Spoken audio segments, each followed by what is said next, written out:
क्या कर रहे थे हम लोग? वही जो करते कहते और सुनते चले आ रहे हैं कि ध्यान में ही ज्ञान है। ध्यान में ही ज्ञान है।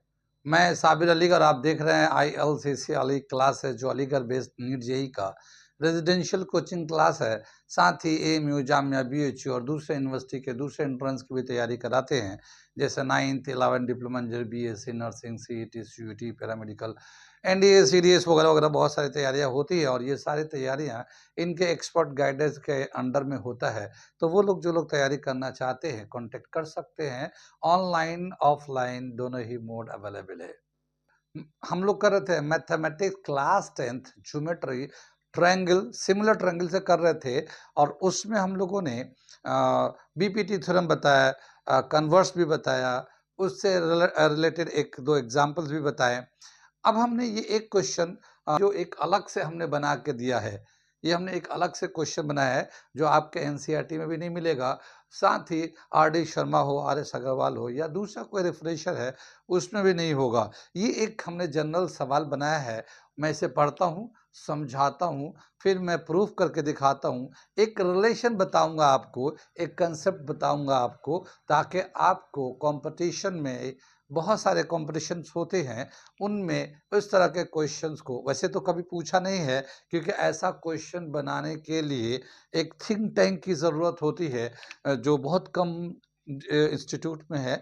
बहुत सारे में है, ऐसा नहीं कि मैं नहीं कहता कि बहुत सारे नहीं है, लेकिन बहुत कम ऐसी जगहों पर मिलती है जो उनका थिंक टैंक है और वो नए नए क्वेश्चंस बनाते हैं। मैं ये एक नया क्वेश्चन बनाया हूँ आपको, उसी कंसेप्ट के बेस पे जो आपके पिछले जो हम लोगों ने पढ़ाया है, उसी के बेस पे है। अभी मैं इसको एक्सप्लेन करूँगा, समझ में आ जाएगा। और ये एक सवाल ऐसा है कि अभी तो नहीं आया है, लेकिन अगर फ्यूचर में ऐसा क्वेश्चन बन सकता है तो बहुत ध्यान से देखिएगा और आखिर तक वीडियो को देखिएगा। अगर एक नई चीज़, एक नया कंसेप्ट समझना चाहते हैं तो देखते चलिए। ओके, क्या है ये? एक दे रखा ट्रेपीजियम है ABCD। ये क्वेश्चन मैं पढ़ता हूँ, समझाता हूँ। क्या दे रखा है? ये एक ट्रेपीजियम है ABCD, जिसमें AB तो CD के पैरेलल है और एक EF लाइन है जो AB के पैरेलल है। और ये जो EF लाइन है वो AD को AE अपॉन ED का जो रेशियो है ये 2 है और ये 3 पार्ट है। इनका अगर रेशियो लेते हैं तो AE अपॉन ED का जो रेशियो है 2:3 है। तो हमें इनका रिलेशन ABCD एंड EF में क्या रिलेशन होगा, ये तीनों लाइन आपस में कैसे रिलेट करेंगे, ये मैं लिखा है। What is the correct relation among the AB, DC and EF? इन तीनों में आपस में क्या रिलेशन होगा? ये एक ज्योमेट्री का क्वेश्चन है, तो इसमें हम लोग को जानते हैं स्टेप्स होते हैं। तो यहाँ पे क्या है, सबसे पहले जो है गिवन लिखता हूँ मैं। सबसे पहले यहाँ पे हम लोग स्टेप्स में गिवन लिखेंगे। क्या दे रखा है? ये AB is parallel to DC in trapezium ABCD. Also, EF is parallel to AB. ये भी दिया हुआ है। And AE upon ED is equal to 2/3. ये गिवन दे रखा है। टू फाइंड, हमें क्या बताना है? Relation between AB, CD and EF। इन तीनों में क्या रिलेशन होगा, ये हमें बताना है। इसका आगे चल हम लोग यहाँ पे, इसके बाद एक कंस्ट्रक्शन है, कंस्ट्रक्शन की ज़रूरत है। क्या करेंगे हम लोग? कंस्ट्रक्शन में दे रखा हम लोगों ने, कंस्ट्रक्शन किया ज्वाइन AC, ये AC को ज्वाइन किया, डायगोनल है जो, which intersect EF at G, तो ये G पे इंटरसेक्ट करता है। यहाँ पे जब इसको ज्वाइन करते हैं तो ये एक ट्रायंगल लेते हैं ADC। ADC ट्रायंगल में EG जो है पैरेलल होगा CD के, तो इसमें AE अपॉन ED का रेशियो तो दे रखा 2:3। और अगर हम लोग EG अपॉन DC का रेशियो निकालना चाहें तो कैसे निकालेंगे? क्योंकि हमें ये तीन साइड चाहिए, तो हमें चाहिए EG एंड DC का रिलेशन।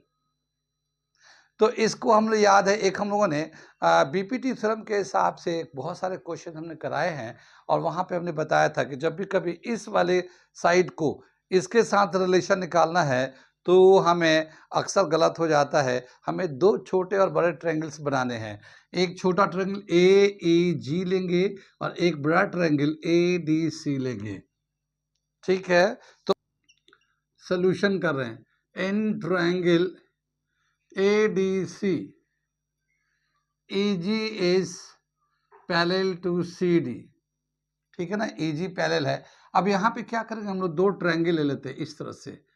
ये AEG, ये छोटी वाली ट्रायंगल हो गई AEG, और ये जो है ट्रायंगल है ADC।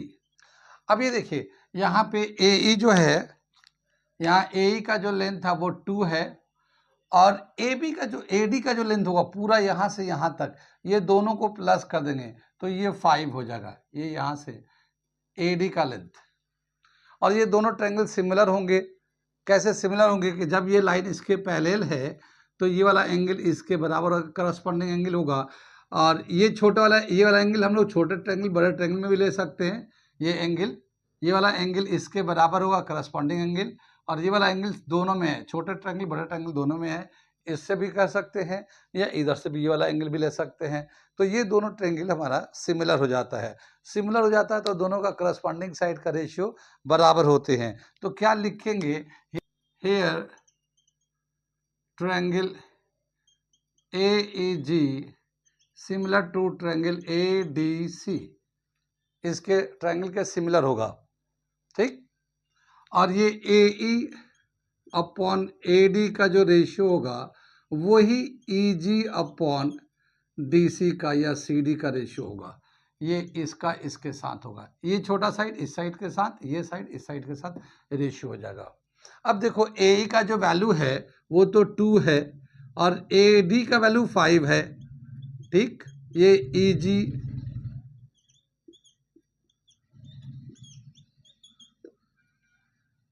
ये आ गया 2/5 EG अपॉन DC का रेशियो होगा।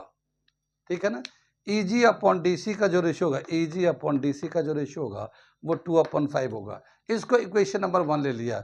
यहाँ तक किसी को कुछ पूछना तो नहीं आ रहा समझ में? जब भी कभी हम लोग ये साइड को लेते हैं ना, थर्ड वाले साइड को, तो उसमें छोटे ट्रायंगल बड़े ट्रायंगल को सिमिलर करते हैं। जैसे कि मैंने यहाँ पे छोटे ट्रायंगल बड़े ट्रायंगल को सिमिलर कर दिया। ठीक, ये 2/5 EG अपॉन DC, ये हमारा रिलेशन आ गया। अब हम लोग चलते हैं इस वाले साइड में, तो नोट कर लिए, इधर से मैं मिटा रहा हूँ इसको, इसे आप लोग नोट कर लो। ये ट्रेपेजियम हम लोग जानते हैं कि जो AE अपॉन ED का रेशियो होता है वही BF अपॉन FC का रेशियो होता है। अगर ये 2/3 है तो ये भी 2/3 होगा, क्योंकि दोनों तरफ रेशियो, ये एक हम लोगों ने को एग्जाम्पल करा है, बताया है कि ये इस तरह से इक्वल रेशियो में डिवाइड होता है। यानी AE अपॉन ED का जो रेशियो होगा, AE अपॉन ED का जो रेशियो है वही BF अपॉन FC का रेशियो है वो 2/3 है, ये दोनों के लिए। ठीक, अब हम लोग ट्रायंगल लेते हैं CAB। In triangle CAB, in triangle CAB, इसमें भी हम लोग दो ट्रायंगल ले लेते हैं।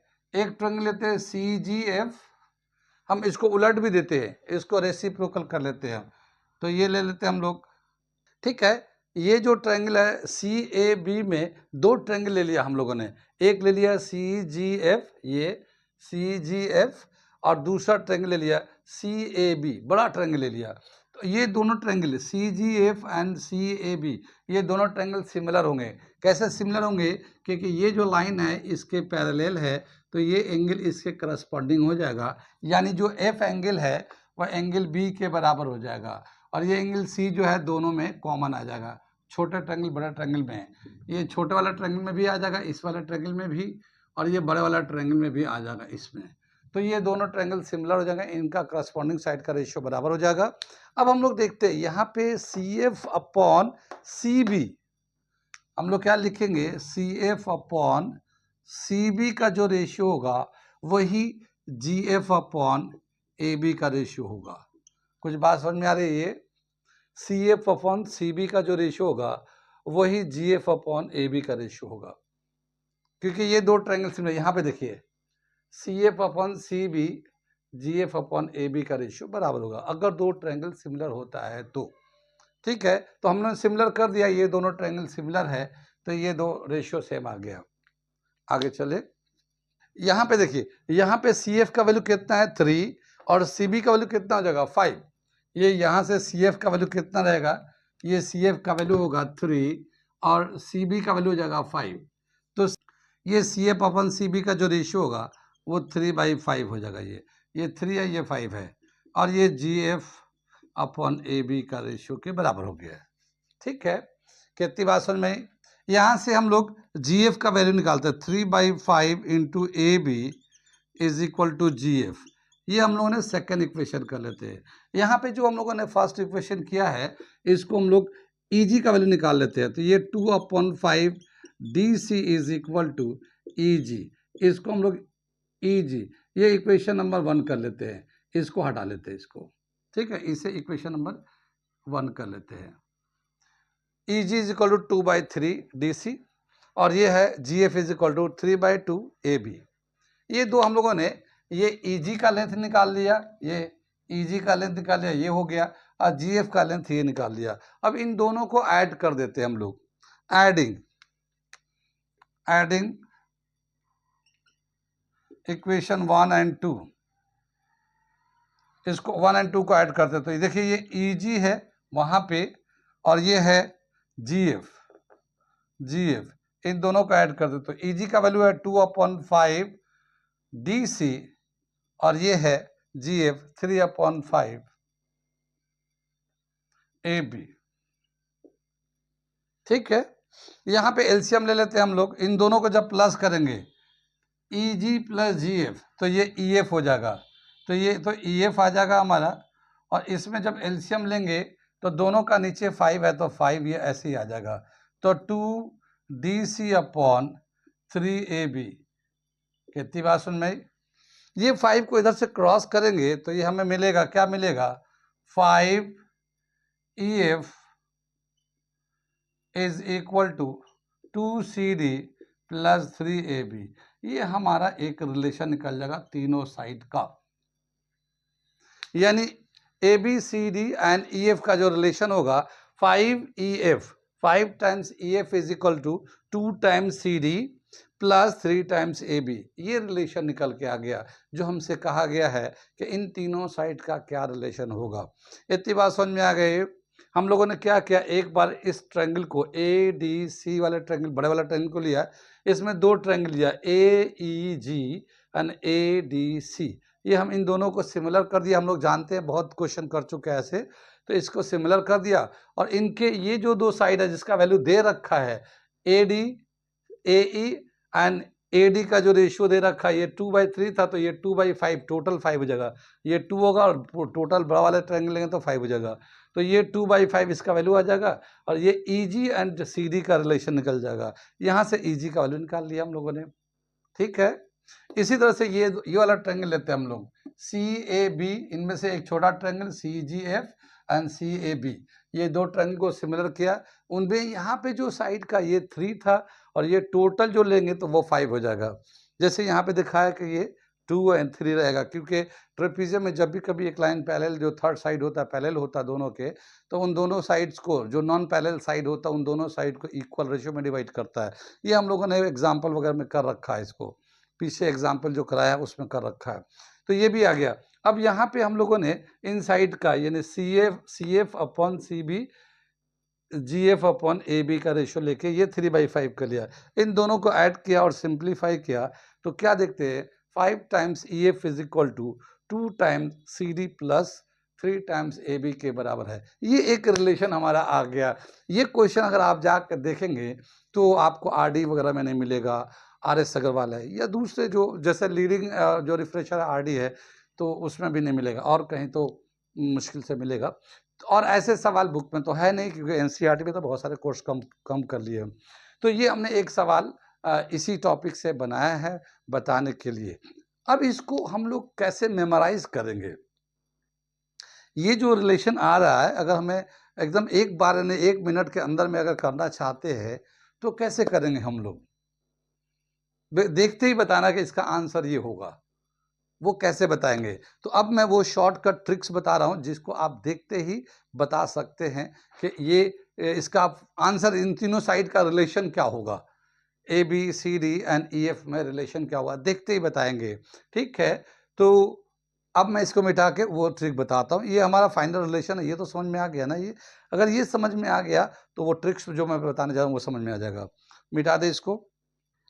यहाँ पे देखिए, ये जो हम लोगों ने फाइनल रिलेशन निकाला है, ये क्या है? ये ए बी जो ए जो ना 2 था, और ये पूरा जो ट्रायंगल है वो 2 ये 3 दोनों मिला के 5 हो गया है। तो इसमें जो साइड आया है, ये जो दोनों साइड है, इन दोनों साइड का सम आया है ई एफ के साथ, यानी 3 + 2 5 हो गया ई एफ। और ये जो 2 था वो नीचे वाला साइड पे चला गया, अपर पार्ट का, और ये जो 3 था अब ऊपर पे चला गया, यानी कि twice of C D is equal thrice of A B. देखिए इन दोनों के सम के बराबर है, इन दोनों के सम के बराबर है, यानी कि 2 टाइम्स ये जो रेशियो होगा, इसका जो रेशियो होगा वो सी डी से मल्टीप्लाई होगा, नीचे वाला पार्ट का जो रेशियो होगा वो ए बी को मल्टीप्लाई करेगा, और ई एफ को ये दोनों जो रेशियो है इन दोनों को प्लस करके मल्टीप्लाई कर देंगे। इसको अगर मान लेते यहाँ पे जो 2:3 रेशियो दे रखा, कुछ और भी रेशियो हो सकता है, तो मैं एक जनरल फॉर्मूला बना लेता हूँ कि मान लो ये जो है ना m, ऊपर वाला m है और नीचे वाला n है, m:n के रेशियो में डिवाइड किया है, m:n के रेशियो में, यहाँ से यहाँ तक m है, यहाँ से यहाँ तक n है। अगर हम लोग इसको जनरल फॉर्मूला लिखना चाहते हैं तो m + n into E F is equal to m times C D plus n times A B, यानी m टाइम्स सी डी, ये जो नीचे वाला है इसका है सी डी का m टाइम्स है, और नीचे वाला ये वाला n times of A B है। ये एक रिलेशन है, इसको याद कर लेके, इसको ही याद रखेंगे। इस तीनों साइड का अगर रिलेशन चाहते हैं कि आपको याद रहे, तो ये तीनों साइड का रिलेशन को याद रखने के लिए इसको याद रखिए। अब जैसे मैं एक एग्जाम्पल अभी कर लेते हैं हम लोग, मान लेते हैं कि ये जो रेशियो है इसको हटा लेते हैं, यहाँ पे जो रेशियो है मान लेते हैं इसको, ये 3:5 है, ये रेशियो मान लिया 3:5 है। तो यहाँ पे ई एफ के सामने दोनों को 3:5 यानी कि 3 और 5, ए 3 + 5 इंटू ई एफ ये आ जाएगा, और ये सी डी के साथ ऊपर वाला यानी कि 3 सी डी आ जाएगा, और ये 5 ए बी आ जाएगा, ये 8 E F 3 C D 5 A B, ये इसका आंसर आ जाएगा। ये अगर इस रेशियो में रहा तो कितनी बात समझ में आई? और भी कोई दूसरा रेशियो रहेगा, मान लो 1/4 है, 1/3 है, सपोज करो ये 1/3 कर लेते हैं, ये m का वैल्यू 1 है और ये 3 है। ठीक है, m का वैल्यू 1 हो गया, यानी ऊपर पार्ट वाला 1 है और नीचे पार्ट वाला 3 है। कितनी बात समझ में आई? तो इन दोनों को प्लस कर दो तो 4 E F is equal to C D + 3 A B, क्योंकि ये 1 से सी डी को करेंगे तो 1 ही रह जाएगा, सी डी रह जाएगा, और ये 3 है तो 3 से ऊपर मल्टी है तो ए बी, तो 3 ए बी, ये वाला रिलेशन आ जाएगा। कितनी बात समझ में आई? अब आप क्या है कि देखते ही बताएंगे कि इसका करेक्ट आंसर क्या है। इसमें अभी और भी बहुत तरह के वेरिएशंस के सवाल बनेंगे, मैं अभी आगे और बनाऊंगा, मगर ये शॉर्टकट फॉर्मूले आप याद कर लीजिए, तब जाके आपको वो सवाल जो शॉर्टकट में बताऊंगा, कराऊंगा, दूंगा, वो बन सकता है। ये रिलेशन समझ में आ गया? इस फॉर्मूले से हम लोग बहुत सारा क्वेश्चन कर सकते हैं। जैसे यहाँ तक तो ये बता दिया, 1-2 क्वेश्चन और मैं करा देता हूँ, इसे मैं मिटा दूँ, ये फॉर्मूला याद रखिएगा। एक क्वेश्चन ये भी हो सकता है, if C D is twice of A B, यानी कि यहाँ पे दे रखा एक ट्रेपेजियम है जिसमें A B parallel to C D है and E F A B के पैरेलल है, लेकिन जो सी डी है ए बी का डबल है, सी डी जो है ना ए बी का डबल है, तो फिर इसका रिलेशन क्या होगा? ठीक है, और ये हम लोग रेशियो ऐसे रखते हैं जैसे 3/5, यही रख के चलते हैं, 3/5 यही रहेगा। तो देखिए ये 3 + 5 इंटू ई एफ, ये तो ऐसे ही रहेगा, और ये 3 सी डी + 5 ए बी, ये हो जाएगा ये। मगर सी डी का क्या बताया है कि सी डी जो है ना ट्वाइस ए बी के बराबर है, तो ये तो 3 ऐसे ही रहेगा, ये 3 ऐसे रहेगा। CD को हटाकर हम लोग ये 2AB लिख देते हैं, 2AB, ये 5AB, ठीक, ये 6AB प्लस 5AB, ये 11AB।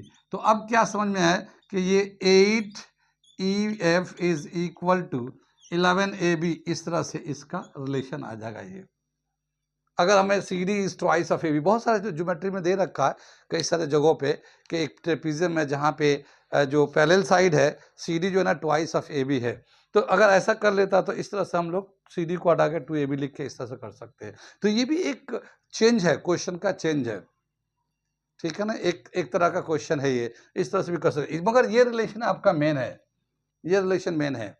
अगर मान लो ये तो हो गया, समझ बात आ रही है। ये अगर मान लेते हैं यहाँ पे ये हटा लेते हैं, रेशियो हटा लेते हैं, ये यहाँ पे मान लेते EF मिड पॉइंट है नॉन पैरेलल साइड का, क्या दे रखा है, E and F are mid points of non parallel sides AD and BC of trapezium ABCD, ठीक है, then which is correct relation? What is the correct relation? What is the correct relation? ठीक है ना, relation of EF AB and CD, इन तीनों में क्या relation होगा अगर E and F mid point होगा तो। अब देखो जब अगर मिड पॉइंट होगा तो ये ऊपर वाला पार्ट 1 होगा और नीचे वाला पार्ट भी 1 होगा, ठीक है, कितनी बात सुन रही, तो दोनों 1 1 हो जाएंगे। अब अगर इसमें हम लोग फॉर्मूले पे लेंगे तो ये भी 1 है, ये भी 1 है, तो क्या आ जाएगा ये हमारा, ये 1 + 1 इंटू EF, कितनी बात सुन रही, ये भी 1 हो जाएगा, CD प्लस ये भी 1 हो जाएगा, AB, कितनी बात, ये आ जाएगा ना, यहाँ पे ये भी 1 होगा, यहाँ पे भी 1 होगा। अब ये आ जाएगा 2EF is equal to AB plus CD, ऐसे भी लिख सकते हैं हम लोग, AB प्लस CD ऐसे लिख सकते हैं, या EF is equal to half of AB plus CD। ऐसा क्वेश्चन तो जानते देखा ही होगा, 9th क्लास के ज्योमेट्री में भी दे रखा है ये, EF is half of AB plus CD, कितनी बात सुन में, ये हमारा EF का रिलेशन दे रखा है। अगर ये मिड पॉइंट होता है तो mid point theory 9th class में है, 9th क्लास में ज्योमेट्री में मिड पॉइंट थ्योरी है, तो उसके वहाँ पे इस तरह का कई सवाल दे रखा है, लेकिन हम लोग यहाँ पे कर रहे हैं, तो EF इज इक्वल टू 1/2 1/, ये यहाँ पे न्यूमेरिकल वैल्यू भी पूछा जा सकता है। ये तो हम लोगों ने रेशियो बता रहे थे ना, हमने यहाँ पे रेशियो बता रहे थे, यहाँ पे न्यूमेरिकल वैल्यू भी पूछा जा सकता है। न्यूमेरिकल वैल्यू का मतलब ये है कि मान लो इसका साइड का लेंथ दे रखा है और हमसे पूछा है कि ये EF कितना होगा। चलो एक क्वेश्चन मैं उस पर भी करा देता हूँ, जो भी ये पूरी बात है मैं इस वाले वीडियो में पूरी बातें जो हर तरह की चीज़ें हैं मैं समझा दे रहा हूँ, आप आसानी से हर तरह के सवाल कर सकते हैं। जो ये नया जो रिलेशन हम बता रहे हैं, इसको हम लोग ले लेते हैं, मान लो ये 2 पार्ट है, यहाँ से यहाँ तक M इज इक्वल टू 2 है, N इज इक्वल टू 3 है, और ये जो है CD जो ले लेते हैं 10 सेंटीमीटर का ले लेते हैं और AB को 5 सेंटीमीटर का ले लेते हैं, तो EF का लेंथ कितना होगा, EF का लेंथ कितना होगा ये हमें बताना है। क्या समझ में आया कि ये जो EF लाइन है ये नॉन पैरेलल साइड को 2:3 में डिवाइड करता है, नॉन पैरेलल साइड को 2:3 में डिवाइड करता है। AB का लेंथ 5 सेंटीमीटर है और CD का जो लेंथ है वो 10 सेंटीमीटर है, तो EF का लेंथ कितना होगा, EF का लेंथ कितना होगा, इस तरह का वैल्यू भी कर सकते हैं। तो देखो यहाँ पे M का वैल्यू कितना है 2, ये 3, ये EF, और यहाँ पे M का वैल्यू कितना जाएगा, क्रॉस करेंगे तो 2, और CD का वैल्यू कितना है 10, और N का वैल्यू कितना है 3, AB का वैल्यू कितना है 5, ठीक है, ये आ जाएगा हमारा 5EF, और ये आ जाएगा 20, ये 15, ये EF इज इक्वल टू 35/5, यानी कि EF is equal to 7 centimetre. इस तरह से भी सवाल बन सकते इसमें, इस तरह के भी बहुत सारे सवाल बन सकते हैं। ठीक है, कितनी बात समझ में? तो इसमें हमने बहुत तरह की बातें हमने बताई हैं कि पहले तो ये बताया कि अगर इस रेशियो में होता है तो इन तीनों साइड का रिलेशन क्या होगा? A, B, C, D, E, F आपस में कैसे रिलेट करेंगे, उसका एक शॉर्टकट मेथड हमने ये बता दिया कि ये ऊपर वाला पार्ट सी डी को मल्टीप्लाई, नीचे वाला पार्ट जो है ना ए बी को मल्टीप्लाई करेगा, ई, एफ बीच में रहेगा, इन दोनों को प्लस करके ले लेंगे। जो रेशियो है उसको प्लस कर लेंगे, ये तो रिलेशन हो गया। उसके बीच में हमने बताया कि अगर मान लो E and F midpoint होता है तो फिर ई एफ क्या होगा? ई एफ का रिलेशन होगा 1/2 सम ऑफ पैरेलल साइड, वो अभी बताया था जो 9th क्लास के हिसाब से था। ऐसे ही मान लो कि अगर इन दो साइड का लेंथ दे रखा है, इसका लेंथ दे रखा, रेशियो दे रखा था, तो बीच का लेंथ निकल सकता है ई एफ, या हो सकता है A B and E F का लेंथ दे दे, ए बी का लेंथ ई एफ का लेंथ दे दिया, सी डी का लेंथ निकालना हो, या सी डी का ई एफ का लेंथ दे दिया, ए बी का लेंथ निकालो। ऐसे बहुत सारे सवाल बन सकते हैं। तो ये एक हमने रिलेशन बताया है बहुत सारे चीज़ों को करने के लिए। अभी तक तो इस तरह का सवाल आया नहीं है, वैसे इस पे बहुत सारे सवाल बन सकते हैं, 4, 5, 7 सवाल बन सकते हैं, बहुत अच्छे सवाल बन सकते हैं।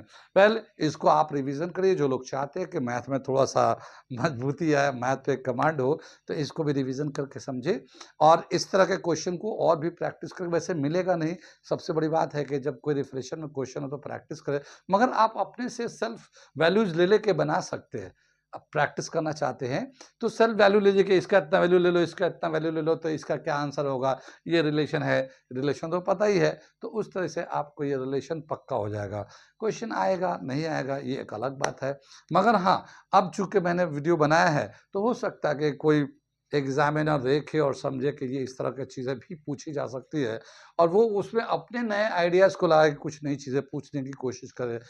तब तक के लिए आप देखते रहिए और हमसे पढ़ने के लिए हमारे लाइव क्लास भी चलते रहते हैं। आप हमें मैसेज कर सकते हैं। हमारे यहाँ लाइव क्लास के मैंने इंट्रोडक्शन में ही बताया कि बहुत सारे क्लासेस चलते रहते हैं। तो जो बच्चे जिस तरह की पढ़ाई करना चाहते हैं, हमें मैसेज करके पूछ सकते हैं, बोल सकते हैं, बता सकते हैं।